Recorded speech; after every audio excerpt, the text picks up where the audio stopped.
Dow Jones Industrial's down about 299 points right now. Okay, you've heard of girls gone wild?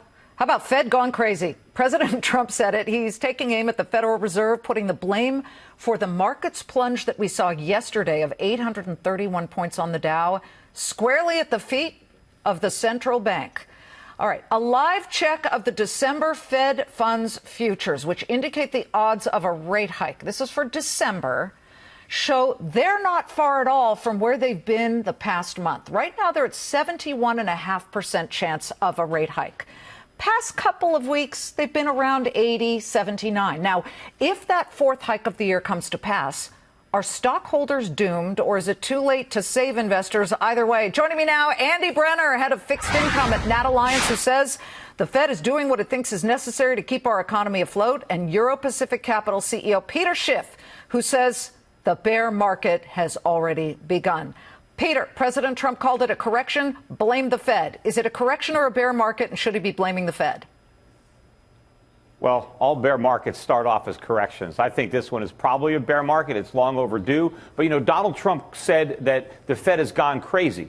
He's wrong. They didn't just go crazy. They've been crazy for a long time. It was crazy to lower interest rates down to zero. It was even crazier to leave them there for as long as they did. The only sane thing they've done is to raise them back up. But what is crazy is for the Fed to believe that they could raise interest rates without pricking their own bubble, which is exactly what they've done. This is a bigger bubble than the one that blew up in 2008. And the crisis that is going to ensue is going to be far larger. You know, you mentioned earlier in the show that, hey, in the past, people were able to pay higher interest rates. That was true because we didn't have all this debt. Thanks to the Fed and cheap money, we have more debt than ever before. Individuals, corporations, the government is loaded up with debt. And as interest rates go up, that debt is unserviceable. Andy Brenner, let's specifically tackle what the president said. He said the Fed is loco. In fact, he said the Fed is too stringent. He now suddenly doesn't want the Fed to tighten rates, although in 2016, during his campaign, he said, this is all political. Janet Yellen, who was the Fed chair, she's keeping rates super low to make President Obama look good and make the stock market look good. Total reversal here. Fed's going crazy. And then he even said, I'm not going to fire Chair Powell. I'm just disappointed. Well, I mean, the fact that he even said that really kind of people looked askance slightly. But you tell me specifically on this issue of the president blaming the Fed for yesterday's correction. Where do you stand? First of all, the president can't fire Powell. He's probably one of the few people in his administration that he can't fire. I thought he could. I thought Federal Reserve Act says that the president can remove governors for cause. Well, then that's new to me, because as far as I know, his term ends when it does. Okay. Go ahead, Andy. All right. As far as rates, you know, Peter's somewhat right in that the Fed's been raising rates. And, you know, as far as other things, I think the Fed has never seen a balance sheet unwind and raising of rates together. And I think that's causing the risk premia in the markets to rise. And I think that's hurting equities. I disagree with Peter on a bear market, but I do think a correction, 10 to 12 to 15% is coming. It is in the cards. I think the midterms will kind of reduce that. And I think as we get towards year end. But the president is clearly trying to get a scapegoat here. And the scapegoat's the Fed. You know, the president knew that equity markets are high. He's a markets guy himself. He's been trading markets back and forth over his 40-year career. So I think he's right in some respects and wrong in others in criticizing the Fed. Peter, the president also, I believe, brought this up. He said, it's hurting me personally. I owe $300 million to Deutsche Bank of debt with interest rate that's hooked to the Fed policy.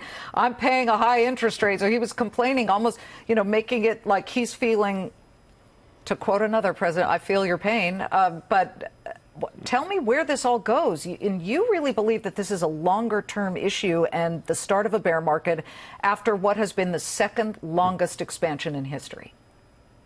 Yeah, well, more important than a bear market, it's a recession. I mean, this is a bubble not just in the stock market, but the entire economy. So the Fed has distorted more than just markets. And the problem is this recession is going to be far more painful and, you know, far deeper than the one that we had in 08 and 09.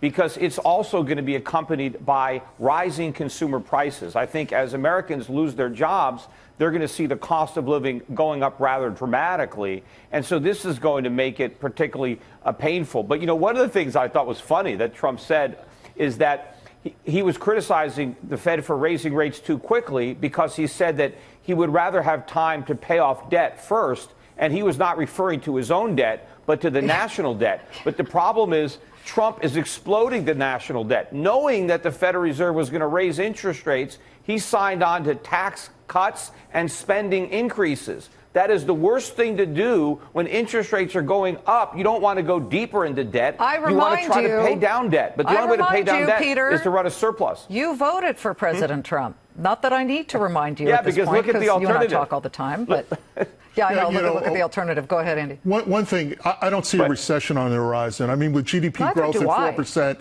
and unemployment low, I'm willing to give you a correction, but that's as far as I'm willing to give you. Interest rates still are historically low. And yeah, there's a lot of leverage in the system, and I can see a lot of bad things happening. And I'm more concerned about what's happening overseas. Emerging markets are down 25%. European markets are down 15%. Chinese markets are down 27%. I mean, there are a lot of bad things happening. I think we're the least dirty shirt around, and I think that's. I think we're going to be okay. But yeah, I'll give you a correction. That part I'm willing to give you. Peter.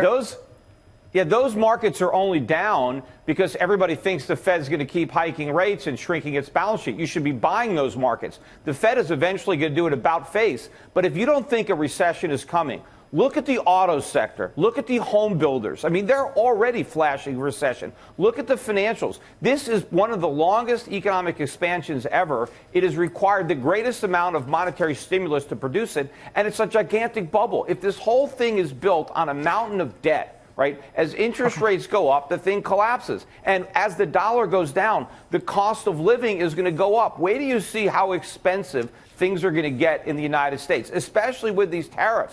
They're just going to add to the inflationary pressures that already exist. Sorry to interrupt. I don't see how you can think that we're going to avoid a recession. I'm looking now. We're going back down. We're down now 321 points. So let's see if we can make a run for the green line, at least a little bit closer. I want to thank both of you, Andy Brenner, Peter Schiff. While well-off session lows are still in the red solidly. We bring in our traders from the New York Stock Exchange and the CME Group.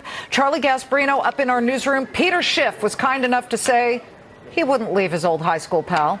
He's here. Yeah, we went to high school together. Sarge. Don't give away your age, Liz.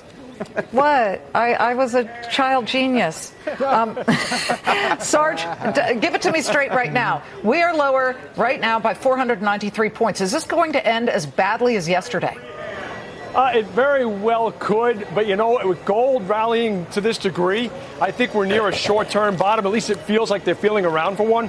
What you've seen this afternoon is probably something of a margin call. I am buying some tech names today. I'm buying Amazon late. I'm buying Salesforce. I'm buying Adobe. I'm actually buying these names with my own money. That's how I feel. Oh, okay. We got some real guidance there. Larry Shover, what are you seeing with flows down on the floor of the CME? Are you seeing clients pulling out or getting in? Right now, pulling out. I mean, a lot of red. The sentiment is awful, to be honest with you. I think people realize that for months, if not for years, you know, tech, especially Uber tech, has been shrouded in this veil of complacency. Growth stocks have just burst a little bit, and you know they're just going to drag down the market. People realize also 3-month Treasury almost 230 right now, trading about 45 basis points over the S&P 500 dividend yield. So people are saying, look, hey, maybe it makes sense to get into something like short-term paper as opposed to stocks. And lastly, earnings.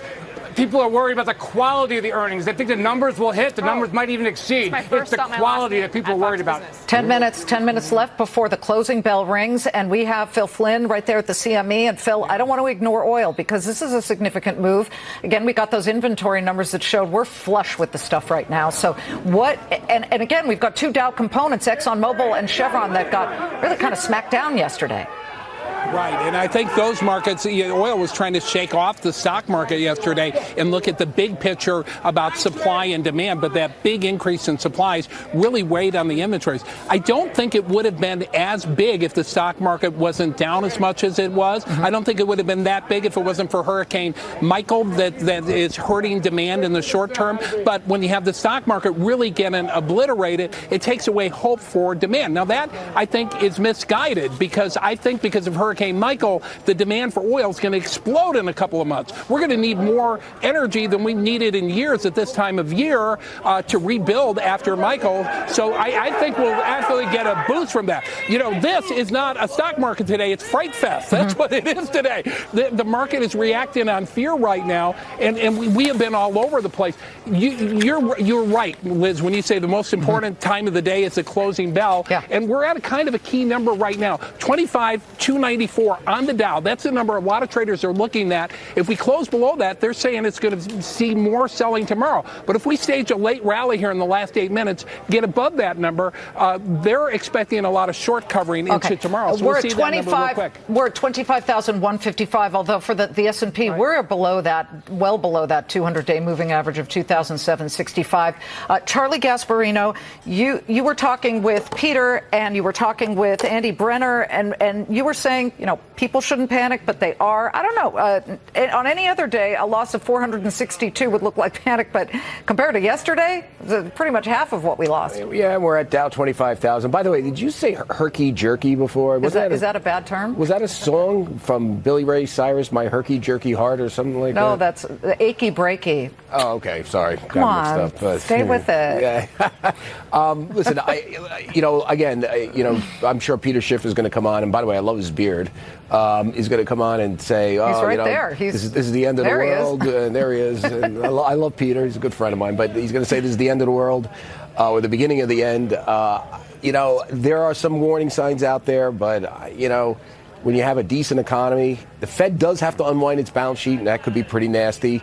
And if the tax cuts don't work long term, that's going to be bad for the deficit, and it's going to push interest rates higher, and it's going to be bad for the markets. But for now, we have a kind of a strong economy. I just can't imagine that this is the train coming off the tracks here. Peter's Peter. the conductor, and I'm sure he completely disagrees with you. Yeah, well, first of all, Charlie, I'm not saying it's the end of the world. I wasn't saying that back in 2007 either. Look, this is going to be a sequel to 2008, except like all sequels, it's going to be bad. And one of the things that's going to make it worse. You didn't see that Bad News Bears in Breaking Training, Peter. That was better than the Bad News Bears. But Peter, what's the structural problem that we have? Is there any? I mean, 2008 we clearly had the banks. Now we have maybe the Fed's balance sheet. What is the structural problem that will? It wasn't. The structural problem was we had too much debt. Our budget deficits were too big. Our trade deficits were too big, and now they're even bigger. But that's not what caused. That's not what caused 2008.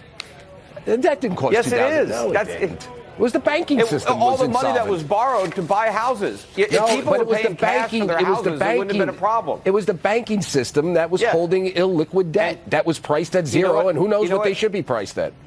The banks are in even more trouble now. Trust me. If we have stagflation, if we have interest rates going up and asset prices going down, every bank that we bailed out is going to fail again. We don't have the commercial paper crisis that we had back in 2008. Guys, hold on. John Burke, he's president of Burke Financial Strategies. He is a market participant, as is Ross Gerber, CEO of Gerber Kawasaki. John, tell me what you did yesterday and what you're doing today. Well, first of all, Liz, we've got all kinds of confusion in the market right now. We've got the bonds going down, yields going up, utility stocks, which should be going down, are going up. And this is how I know the market's really crazy, that Roberto, my shoe shine guy, today asked me about the market. Yeah, exactly. So did you take some of your money off the table yesterday? Were you digging in to say, oh, I see some things that are cheaper? Well, we're still trying to see how this sorts out, but I think I can give you a little bit of insight here. We think that the one key right here is going to be China and the U.S., and I brought my own prop here. Okay. So the key is going to be the Chinese yuan. Okay. If you what is it? Just below 7 yuan per dollar? It's today it's at 15 the other way. Oh, the other way, 15 the other way. 15, okay. It was 14. Yuan is up today. Mm-hmm. That's a good sign. If you see the yuan going up, that's a very good sign, and we would be much more bullish as long as the Chinese are not selling treasuries and the yuan's going up at the same time. That means that the relationship between U.S. and China is going to get better, and that's the major concern of the market right now. 2.5 minutes to go. 2.5 minutes before we hear the closing bell ring, and we are down 503 points for the Dow. Ross Gerber, you've been heavy into tech. Are you worried at all about hearing these voices say tech is over?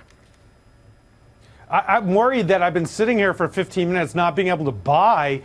This is the best opportunity I've seen. You know, I had to run from my trading desk to do this spot because we just love this opportunity. I mean, Mohammed just did a wonderful interview on your show that we agree with 100%. I mean, the guy is dead right a lot of the time. And I think he's right about this. The U.S. is in the best position it's been economically in decades. Tax reform is just beginning to trickle through the positive effects in our economy, and rates have gone to 3.25. This is incredibly low. You know, inflation's at 2.5 to 3. I mean, if you saw that on a piece of paper, you'd be buying that economy. And so don't let the market fool you here. It's just a correction. Okay, John, what are your picks here? Well, we agree it's a correction, so we look for opportunities to buy stocks that are in bear market territory. So, for example, Weyerhaeuser, which is basically a timber stock, stock is down over 20%, and yet we saw signs from International Paper last week, which is a buyer from Weyerhaeuser, that profit margins are good for IP. That's good for Weyerhaeuser. So here's an opportunity to buy a stock that is down over 20%. Another stock we like that's been down over 20% in the last year and a half, Gilead, cheap drug stock. Yep, down another 3% right now. Peter Schiff, you get 10 seconds here to make your case. You want to buy stocks, buy some gold stocks. Gold is breaking out, but you know what? Bitcoin is also breaking down against gold. It went through a key level. People keep looking at Bitcoin versus the dollar. They got to look at Bitcoin versus gold. It's broken through support. It's going lower. But look, this economy is a gigantic bubble. It is in the worst shape it's ever been in. Everybody who's out there saying the economy is good, this is a delusion. It is much worse than it was going into 2008. And you guys are going to lose a lot of money buying these stocks. I can tell you that.